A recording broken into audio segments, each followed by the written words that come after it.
Okay, so now what we're going to move to is, let me just make sure. Yeah, we're going to move to kind of the overall trends. So we've done kind of the overall theory about why cities are, where they are, agglomeration. Then we've kind of modeled the city itself with the housing prices, where things are going to be, public good provision.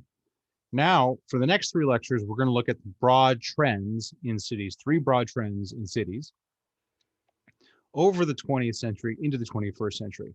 This particular lecture applies mostly to the back half of the 20th century when we see mass suburbanization.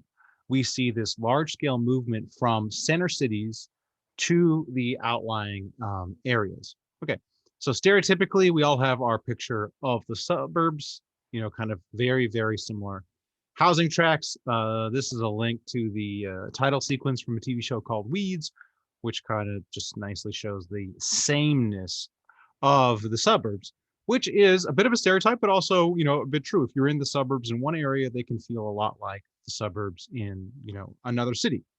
Planned housing, strip malls, that sort of thing. Although the type, what this exactly planned housing looked like, can look very different whether the suburb was built in the 50s or say the 90s. I mean, if you ever in a house that was built in the 50s and hasn't been changed, it is insane how small it is. Like, we're talking, the houses were tiny, at least in LA. The houses built in the 50s were, 800, 900 square feet, really, really small. Um, I just, people, I guess, just didn't want big houses back then. I'm not exactly sure why the houses were so small in the 50s, but they were tiny. Okay.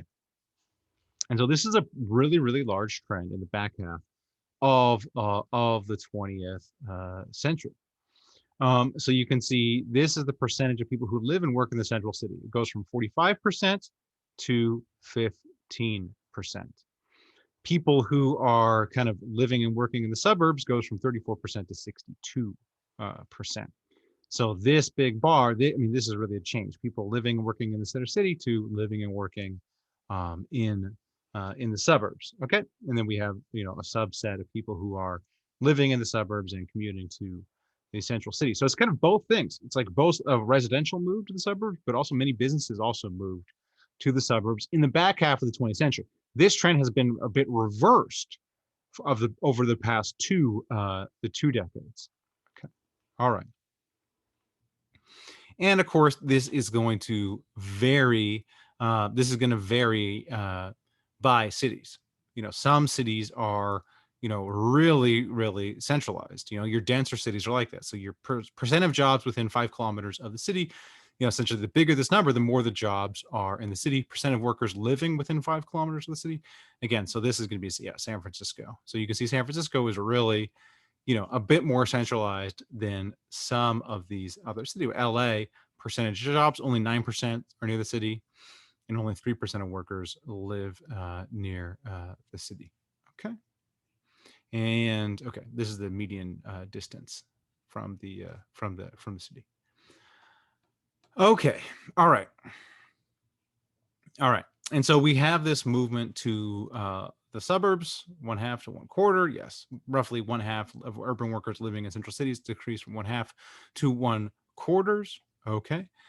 And, most of the workforce, as we said, 62% right here, commute kind of between suburban areas. Okay. All right. All right. And so this kind of movement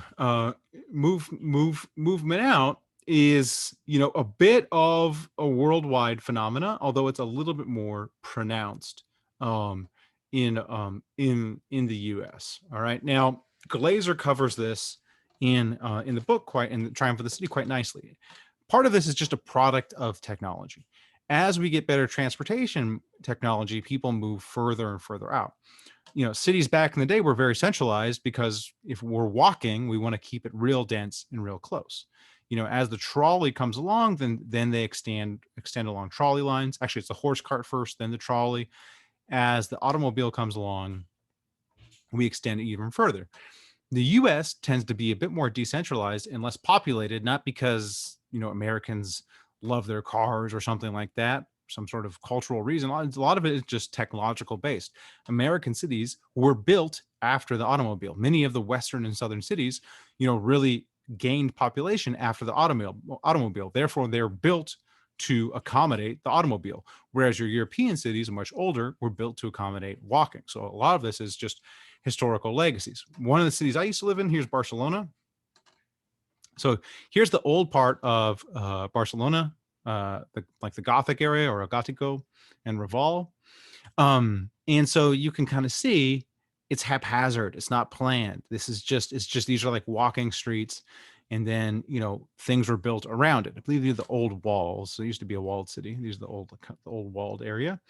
Then it expanded. This is called the Jample, which I think means expansion in Catalan. Anyways, and you can see it's planned along these big thoroughfares that are originally designed with trolleys in mind. It has these big square, again, still dense, but planned further out. And then if you keep really going further outside of Barcelona, you'll see something that looks like what we would call, what we would consider suburbs. All right. So we're going to drill down in the US, and we're going to look at the specific things to the US that really drove this increased suburbanization.